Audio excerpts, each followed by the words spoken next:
तो स्कंद 26वां अध्याय पुरंजन का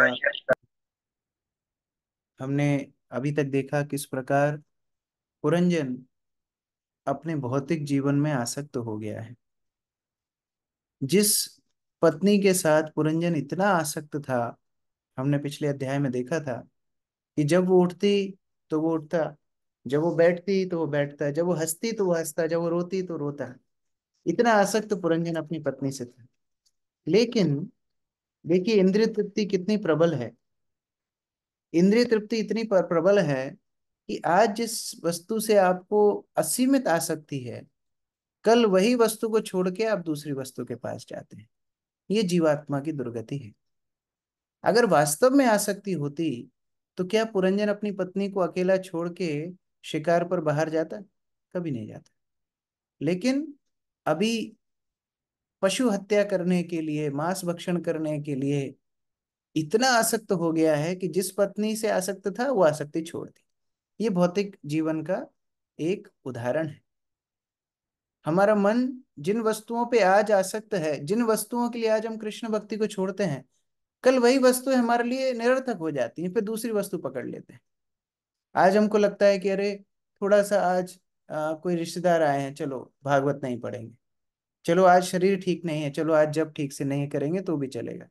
आज सुबह नहीं उठेंगे तो भी चलेगा। लेकिन कल को वही रिश्तेदार बुरे लगने लगेंगे। कोई दूसरी आसक्ति ऐसी बढ़ जाएगी कि पुरानी आसक्ति छूट जाएगी। तो क्यों ना ऐसी आसक्ति करें जो कभी छूटे ना। वो है कृष्ण चेतना। कृष्ण चेतना एक ऐसी आसक्ति है जो जीव के साथ जन्म जन्म तक चलती है। इसीलिए यहाँ पुरंजन की हर क्रिया से हमको शिक्षा लेनी। अब कर्मों का, वैदिक शास्त्रों का, सबका खंडन करते हुए पुरंजन शिकार कर रहा है और पशुवध कर रहा है। नारद मुनि प्राचीनी बरही को ये कहानी इसलिए सुना रहे हैं क्योंकि वो भी तो पशुवध कर ही रहा था। उसी उदाहरण से सिखाना चाह रहे हैं। श्लोक श्लोक संख्या 9 से आगे पढ़ेंगे। तत्र निर्भिन्न गात्राणां चित्रवाजैशिलमुखै विप्लवो भूत दुखितानां दुस्सह करुणात्मनां। अक्रूर प्रभु। प्रणाम प्रभु जी। जब राजा पुरंजन इस प्रकार आखेट करने लगा तो तीक्ष्ण बाणों से भीत कर जंगल में अनेक पशु अत्यधिक पीड़ा से अपना प्राण त्यागने लगे। राजा के इन विनाशकारी निर्दयतापूर्ण कार्यों को देखकर दयालु पुरुष अत्यंत खिन्न हो गए। इस प्रकार के दयालु पुरुष यह सारा वध देखकर सहन नहीं कर सकते।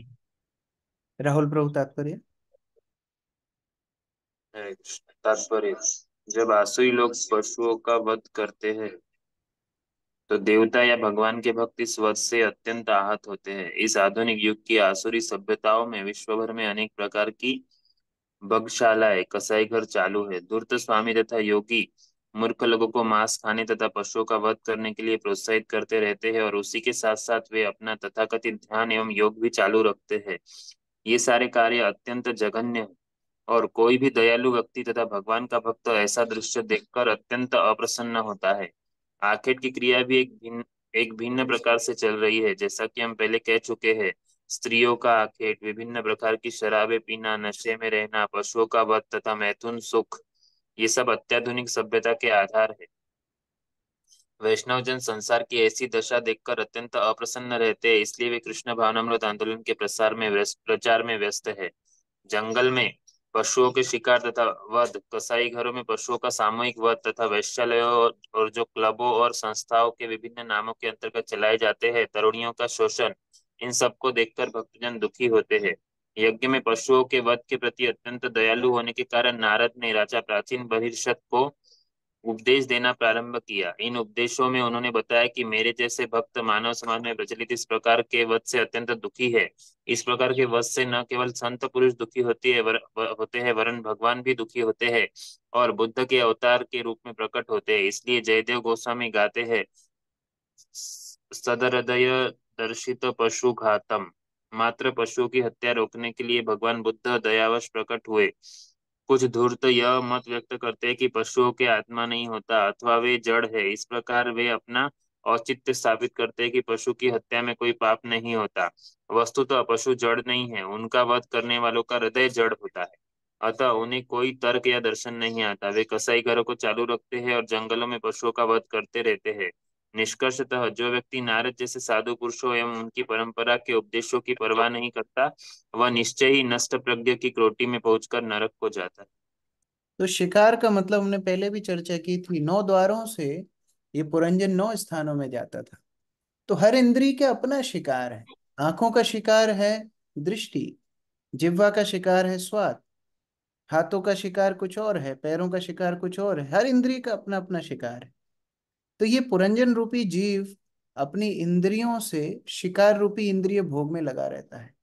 लेकिन इस स्थिति को देख के साधुजन बड़ा दया करते हैं। व्यक्ति बड़ा आनंद में है, लेकिन साधुजन बड़े उसके ऊपर दया करते हैं।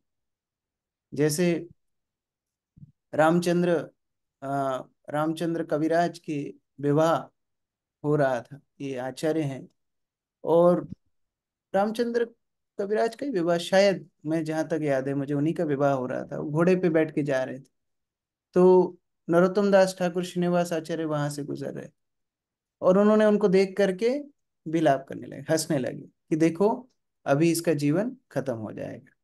ये विलाप देख के उनके अंदर वैराग्य आ गया, वो सब कुछ त्याग के साधु बन गए। इसी तरह शिल प्रभुपाद की लीला है। शिल प्रभुपाद जब कार में एक बार जा रहे थे, तो उनकी आंखों में आंसू। भक्तों ने पूछा क्या हुआ शिल प्रभुपाद?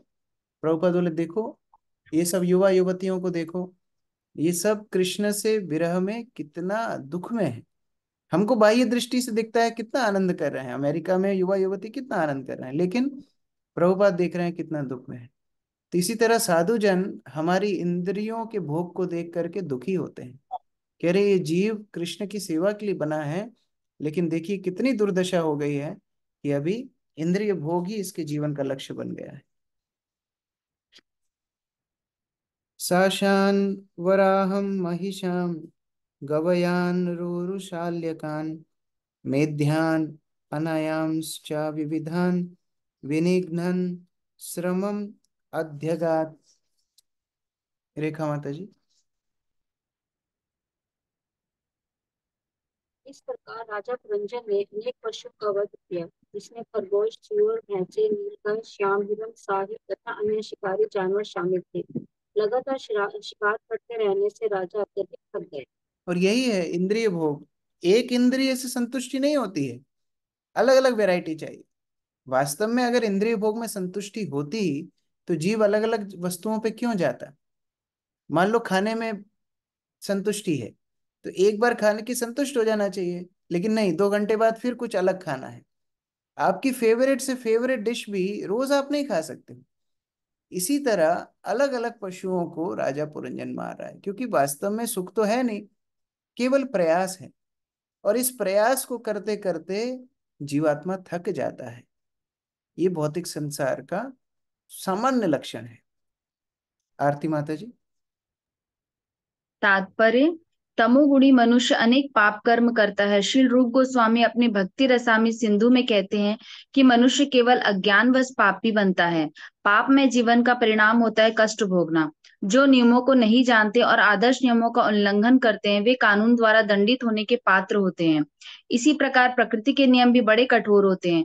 यदि बालक परिणाम जाने बिना अग्नि को छूता है तो वह जल जाता है, भले ही वह बच्चा ही क्यों ना हो। यदि कोई बालक प्रकृति के नियम का उल्लंघन करता है तो उसके साथ कोई अनुकंपा नहीं बरती जाती। मनुष्य केवल अज्ञानवश प्रकृति के नियमों का उल्लंघन करता है, और जब उसे ज्ञान हो जाता है तो वह और आगे पाप कर्म नहीं करता। राजा अनेक पशुओं का वध कर लेने के बाद अत्यंत थक गया। जब मनुष्य किसी संत पुरुष के संपर्क में आता है तो उसे प्रकृति के कठोर नियमों का पता चलता है और वह धार्मिक बन जाता है। अधार्मिक मनुष्य पशु तुल्य है, किंतु इस कृष्ण भावनामृत आंदोलन में ऐसे मनुष्य को वस्तुओं का सही सही ज्ञान हो जाता है और वह 4 वर्जित कार्यों को त्याग देता है। ये है अवैध मैथुन, मांस भक्षण, धृत क्रीड़ा तथा मद्य सेवन। यही धार्मिक जीवन का सूत्रपात है। जो अपने आप को तथाकथित रूप से धार्मिक कहकर इन 4 वर्जित कर्मों में लगते हैं, वे कपटी हैं। धार्मिक जीवन तथा पाप कर्म एक दूसरे के साथ साथ नहीं चल सकते। यदि कोई सचमुच धार्मिक जीवन या मोक्ष मार्ग का अनुसरण करना चाहता है तो उसे इन 4 मूलभूत नियमों पर दृढ़ रहना होगा। कोई कितना ही पापी क्यों न हो, यदि उसे उपयुक्त गुरु से ज्ञान प्राप्त होता है और वह अपने विगत पाप कर्मों के पश्चाताप करता है और उन्हें बंद कर देता है, तो वह तुरंत घर लौटने अर्थात श्री भगवान के धाम वापस जाने का पात्र बन जाता है। यह तभी संभव है जब शास्त्र विधियों का तथा प्रामाणिक गुरु के उपदेशों का पालन किया जाए। इस समय सारा संसार अंधी भौतिकवादी सभ्यता से विरक्ति लेने के कगार पर है, जिसकी तुलना जंगल के पशुओं के आखेट से की जा सकती है। लोगों को इस कृष्ण भावनामृत आंदोलन का लाभ उठाना चाहिए और उन्हें हत्या करने के इस कष्टप्रद जीवन से विराम लेना चाहिए। कहा जाता है कि पशुओं के हत्यारों को न तो जीना चाहिए न मरना चाहिए। यदि वो पशुओं को मारने तथा स्त्रियों के साथ भोग करने हेतु जीवित रहते हैं तो उनका जीवन अधिक संपन्न नहीं रहता, और जो ही हत्यारा मरता है वह निम्न योनि में जन्म मरण के चक्कर में प्रवेश करता है। यह भी वांछनीय नहीं है। निष्कर्ष यह निकलता है कि हत्यारों को हत्या करनी बंद करनी देनी चाहिए और जीवन को सफल बनाने हेतु कृष्ण भावनामृत आंदोलन में सम्मिलित होना चाहिए।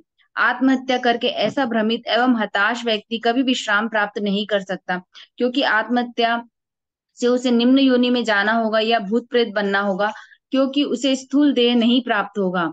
अतः सर्वश्रेष्ठ उपाय यही है कि पाप कर्मों से पूर्ण विरक्ति ले ली जाए और कृष्ण भक्ति अपना ली जाए। इस प्रकार मनुष्य पूर्ण बनकर घर को अर्थात श्री भगवान के धाम को वापस जा सकता है। हरे कृष्ण। तो व्यक्ति पाप कर्म कब करता है? व्यक्ति पाप कर्म तब करता है जब उसको अविद्या का आवरण होता है। जैसे प्रभुपाद ने उदाहरण दिया, आग में हाथ कौन डालता है? क्या एक व्यक्ति जिसको बोध है कि आग में हाथ डालने से आग हाथ जलेगा, वो हाथ कभी नहीं डालेगा आग। लेकिन बच्चा आग में हाथ डालता है क्योंकि उसको बोध नहीं है कि हाथ डालने से आग में जल जाऊंगा। इसको बोलते हैं अविद्या। उसी तरह भौतिक संसार में कौन इतना उत्साही रहता है? जिसको पता नहीं है कि भौतिक संसार दुखालय अशाश्वतम है। अगर व्यक्ति को ज्ञान रहे तो वो इस भौतिक संसार को उतना गंभीरता से नहीं लेगा, कृष्ण भक्ति को गंभीरता से लेगा। लेकिन इस भौतिकवाद में व्यक्ति इतना पड़ जाता है कि आग रूपी इंद्रिय भोग में अपना हाथ डाल देता है। जैसे मांसाहार करना, अवैध संग करना, जुआ खेलना, नशा करना और भी पाप कृत्य करने में लगा रहता है। और उस अविद्या के कारण जो पाप करता है उससे और उसकी कृष्ण विस्मृति होती है और दुख कष्ट क्लेश होते हैं। और फिर हताश निराश बैठ जाता है कि अब मैं क्या करूं। इसी हताश निराश अवस्था में स्ट्रेस होता है, डिप्रेशन होता है, आत्महत्या करने की इच्छा होती है, इत्यादि इत्यादि। लेकिन अगर कृष्ण भक्ति का आश्रय ले तो वो इस चंगुल से, भौतिक चंगुल से बाहर निकल सकता है। तथा शुत्कृत परिश्रांतो निवृतो गृहम एवान कृत स्नानोचिताहार संविवेश गतः क्लमा। प्रमोदानंद प्रभु जी। हरे कृष्ण भाई। इसके बाद अत्यंत थका मंदा भूखा एवं प्यासा राजा अपने राज में लौट आया। लौटने के बाद उसने स्नान किया और यथोचित भोजन किया। तब उसने विश्राम किया और इस तरह सारी थकान से मुक्त हो गया। हरे कृष्ण। अनिकेत प्रभु। तात्पर्य: भौतिकतावादी मनुष्य पूरे सप्ताह अत्यधिक परिश्रम करता है। वह सदैव पूछता रहता है, धन कहाँ है, धन कहाँ है। फिर सप्ताह अंत में वह इन कार्यों से छुट्टी लेकर विश्राम करने के लिए किसी एकांत स्थान में जाना चाहता है। राजा पुरंजन अपने घर इसलिए लौट आया क्योंकि जंगल में पशुओं का शिकार करते करते वह अत्यधिक थक चुका था। इस प्रकार उसके अंतःकरण ने उसे और पाप कर्म करने से मना करके उसे अपने घर लौटने के लिए विवश किया। भगवत गीता में भौतिकतावादी व्यक्तियों को दुष्कृतिना कहा गया है, जिसका अर्थ है कि वे सदा पाप कर्मों में लगे रहते हैं। जब मनुष्य को चेत होता है कि वह पाप कर्मों में लगा है तो उसका विवेक जागता है, जिसे यहाँ पर रूपक के अलंकार की भाषा में महल कहा गया है। सामान्यतया भौतिकतावादी मनुष्य रजो तथा तमोगुणों से प्रभावित होता है। रजो तथा तमोगुणों का परिणाम होता है काम तथा लोभ। भौतिकतावादी मनुष्य के जीवन में कर्मठता का अर्थ है काम तथा लोभ के वशीभूत होकर कार्य करना। किंतु जब उसे चेत होता है तो वह निवृत्ति चाहता है। वैदिक सभ्यता में ऐसी निवृत्ति के लिए संस्तुति की गई है और जीवन के इस भाग को वानप्रस्थ कहते हैं। भौतिकतावादी के लिए तो वानप्रस्थ और भी आवश्यक है, क्योंकि वह पापमय जीवन के कार्यों से निवृत्त होना चाहता है। राजा पुरंजन का घर आना, स्नान करना और उपयुक्त भोजन करना ये बताते हैं कि भौतिकतावादी मनुष्य को पापमय जीवन से निवृत्ति ले लेनी चाहिए और गुरु स्वीकार करके शुद्ध होकर उससे जीवन के मूल्य के बारे में सुनना चाहिए। ऐसा करने पर उसे ताजगी, नवीनता महसूस होगी, जिस प्रकार की स्नान करने से होती है। प्रामाणिक गुरु से दीक्षा प्राप्त करने करके उसे सभी प्रकार के पाप कर्मों का, यथा अवैध मैथुन, मद्यपान, द्यूत द्यूत क्रीड़ा तथा मांसाहार का परित्याग कर देना चाहिए। इस श्लोक में उचिताहार शब्द भी महत्वपूर्ण है। उचित का अर्थ है उपयुक्त। मनुष्य को उपयुक्त भोजन ही करना चाहिए। जिस तरह सुअर विष्ठा के लिए दौड़ता है, उस तरह हमें भोजन के पीछे नहीं दौड़ना चाहिए। भगवत गीता में मनुष्य के भोज्य पदार्थों का सात्विक आहार के शीर्षक से वर्णन किया गया है। मनुष्य को रजो तथा तमोगुणी भोजन नहीं करना चाहिए। यही उचित आहार या उपयुक्त भोजन करना है। जो लोग सदैव मांस खाते हैं या मद्य पीते हैं, जो रजो तथा तमोगुणों का आहार है, उन्हें इन वस्तुओं का त्याग कर देना चाहिए, जिससे उनकी वास्तविक चेतना जागृत हो सके। इससे मनुष्य शांत तथा तरोताजा हो सकता है। यदि कोई अशांत या थका हुआ रहे तो ईश्वर ज्ञान को नहीं समझ सकता। श्रीमद् भागवत में कहा गया है, एवं प्रसन्न मनसो भगवत भक्ति योगतः भगवत तत्व विज्ञानम मुक्त संगस्य जायते। जब तक मनुष्य रजो तथा तमोगुण के प्रभाव से मुक्त नहीं हो लेता, उसे शांति नहीं मिलती और बिना शांति के ईश्वर ज्ञान को समझ पाना कठिन है। राजा पुरंजन का अपने घर लौटना मनुष्य का अपनी पूर्व चेतना में लौटने का सूचक है। यह पूर्व चेतना ही कृष्ण चेतना है। जिसने अनेक पाप कर्म किए हो, विशेष रूप से वन में पशुओं का वध या शिकार किया हो, उसके लिए तो कृष्ण चेतना भक्ति नितांत आवश्यक है। हरे कृष्ण। भौतिक बद्ध अवस्था की दो लक्षण है, संकल्प विकल्प। मन कभी कभी कोई वस्तु से आसक्त होता है, कभी कभी विरक्त होता है, और इस आसक्ति विरक्ति के चलते जीव इतना पिसता है कि एक समय तो उसको लगता है कि अब मेरे जीवन का लक्ष्य ही नहीं बचा, अब जीवन खत्म हो जाए तो ही अच्छा। ऐसी अवस्था में यदि आश्रय मिल जाए, जैसे पुरंजन को घर वापसी होके संतुष्टि मिली है, ऐसा आश्रय यदि भक्त को मिल जाए, जीवात्मा को मिल जाए, तभी उसके जीवन में पुनः आशा की जागरण होता है। जैसे यहाँ पर पुरंजन स्नान कर रहा है, स्नान करके उसको बड़ा अच्छा लग रहा है, उसका जितना शोक थकान जो कुछ थी सब चली गई। उसी तरह जीवात्मा की खोज तब पूर्ण होगी जब वो शुद्ध भक्तों के आश्रय में भक्ति रूपी स्नान करेगा। जब उनके आदेशों से स्नान करेगा, भक्ति से स्नान करेगा, तो अविद्या रूपी मैल, रजोगुण तमोगुण रूपी मैल चला जाएगा और तब जीव शांत होगा। इसलिए जो जितना भौतिकवादी है उसको कृष्ण भक्ति की उतनी ज्यादा जरूरत है। कई बार हमको उल्टा लगता है, अरे वो तो कभी भक्ति करेंगे ही नहीं। नहीं, जो जितना भौतिकवादी है हम अपने अंदर देख सकते हैं, उतना ज्यादा हमें कृष्ण भक्ति की ज्यादा जरूरत है। यहाँ पर पुरंजन घर वापस आया है, हमने अध्याय की शुरुआत में पढ़ा था। इस अध्याय में उसकी पत्नी अच्छी बुद्धि का लक्षण है, सत बुद्धि का लक्षण है, तो अच्छी बुद्धि के पास वापस आया है, अब उसको ढूंढने की भी तैयारी करेगा। अगला श्लोक। आत्मानं अर्याहं चक्रे धूपालेनापसद अधिभिः साधु अलंकृत सर्वांगो मही महिष्याम आदधे मनः। अदिति माता जी।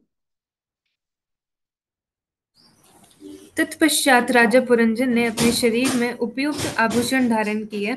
उसने अपने शरीर के ऊपर चंदन का लेप किया और फूलों की माला पहनी। इस प्रकार वह पूर्णतः तरोताजा विश्रांत हो गया। इसके बाद वह अपनी रानी की खोज करने लगा। तो एकदम टिप टॉप तैयार होके अब अपनी पत्नी की खोज कर रहा है। अर्चना माता जी। तात्पर्य, जब मनुष्य में उत्तम चेतना जगती है और वह किसी साधु पुरुष को अपने गुरु स्वीकार कर लेता है, तो वह अनेक वैदिक उपदेश सुनता है जो दर्शन, कथा, भक्तों के आख्यान तथा ईश्वर एवं भक्तों के मध्य कथो कथोपकथन के आदान प्रदान के रूप में होते हैं। इस प्रकार वह मन में ताजगी, नवीनता का अनुभव करता है, जिस प्रकार सारे शरीर में चंदन लेप करने तथा आभूषण पहनने से अनुभव होता है। इन अलंकरणों की तुलना धार्मिक तथा आत्मज्ञान से की जा सकती है। ऐसे ज्ञान से मनुष्य भौतिक जीवन से विरक्त होता है और अपने आप को श्रीमद् भागवतम श्रीमद् भगवत गीता तथा अन्य वैदिक साहित्य सुनने में लगाता है। इस श्लोक में प्रयुक्त साध्व अलंकृत शब्द बताता है कि मनुष्य को चाहिए कि साधु पुरुषों के उपदेशों से संचित ज्ञान में लीन रहे। जिस प्रकार राजा पुरंजन अपनी अर्धांगिनी रानी को ढूंढने लगा, उसी प्रकार साधु पुरुषों से प्राप्त किए उपदेशों तथा ज्ञान से अलंकृत मनुष्य को अपनी मूल चेतना कृष्ण भावनामृत को ढूंढने का यत्न करना चाहिए। जब तक साधु पुरुष अपने उपदेशों से कृपा नहीं दिखाते, तब तक किसी के लिए कृष्ण चेतना प्राप्त करना संभव नहीं है। अतः श्री नरोत्तम दास ठाकुर गाते हैं, साधु शास्त्र गुरु वाक्य चीते ते करिया ऐक्य। यदि हम साधु पुरुष बनना चाहते हैं या अपनी मूल कृष्ण चेतना को प्राप्त करना चाहते हैं, तो हमें साधु शास्त्र तथा गुरु की संगति करनी चाहिए। यही प्रक्रिया है। एक भक्त की कृपा से ही जीव भक्त बनता है। बिना भक्तों की कृपा के भक्ति प्राप्त करना असंभव है। यहाँ पर जो चंदन इत्यादि से विश्रांति प्राप्त कर रहा है पुरंजन, वास्तव में वो सब साधुओं की कृपा का सूचक है।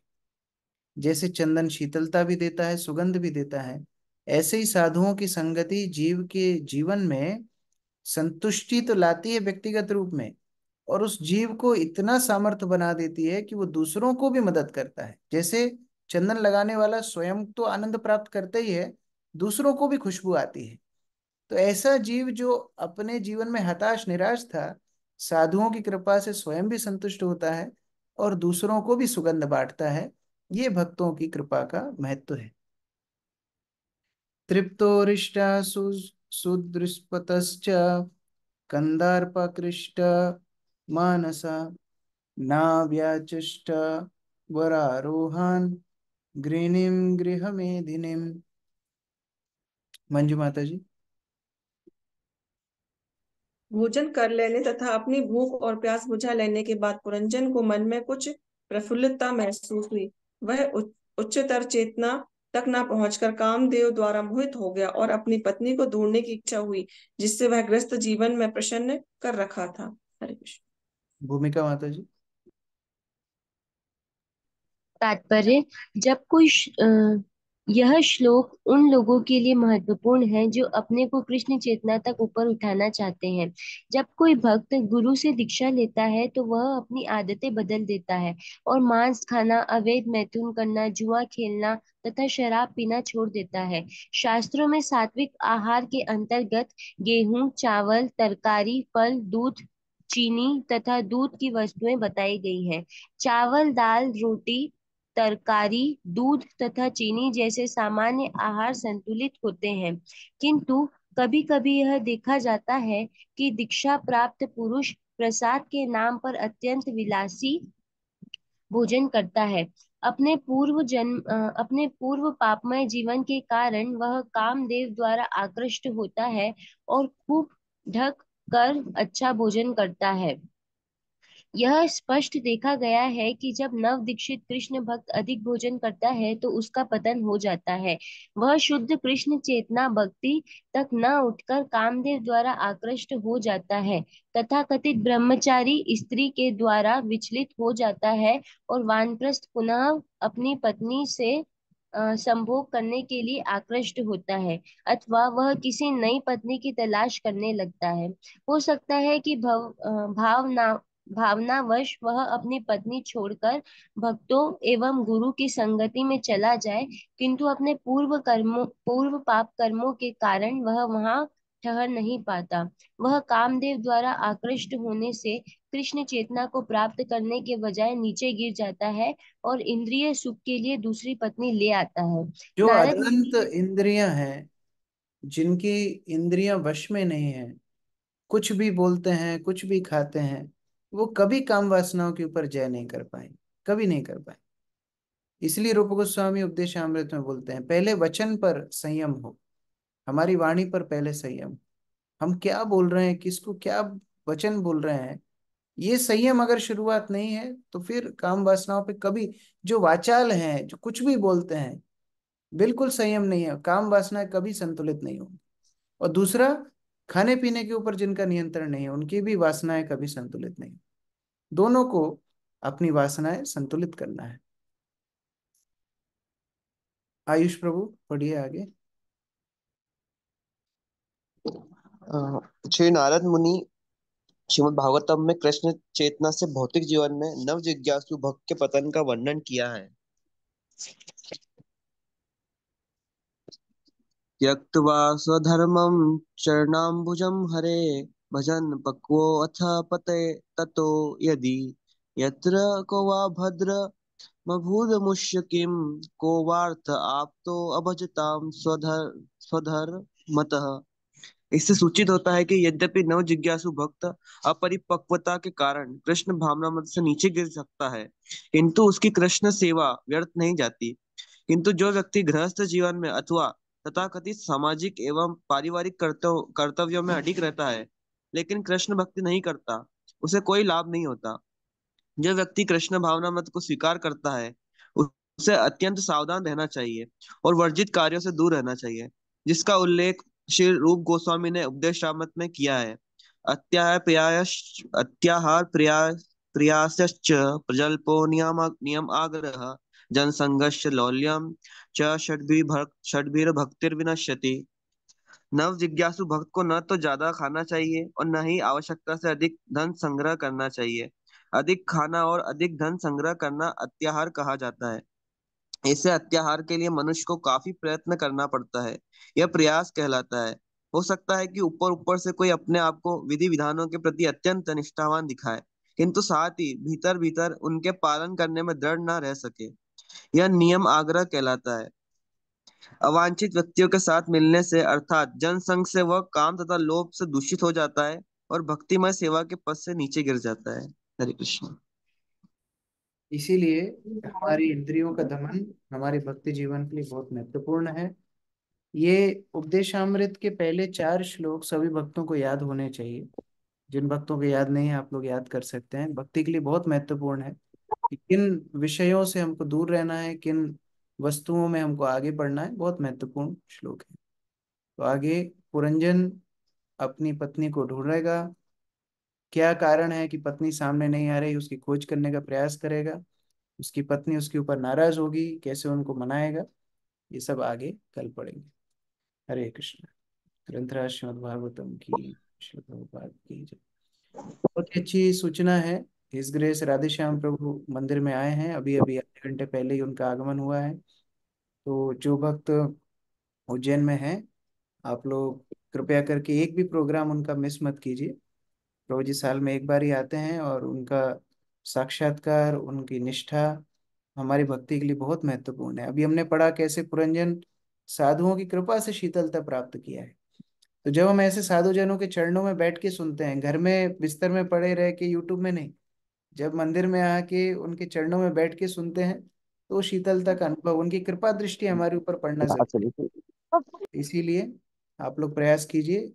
दो दो दिन शाम को क्लास होगी, आज और कल, और परसों संडे फीस्ट क्लास प्रभु जी देंगे, और सुबह की भागवतम क्लास भी प्रभु जी देंगे। तो जितना संभव हो आप लोग अपना शेड्यूल एडजस्ट करके प्रभु जी का संग का लाभ उठाइए।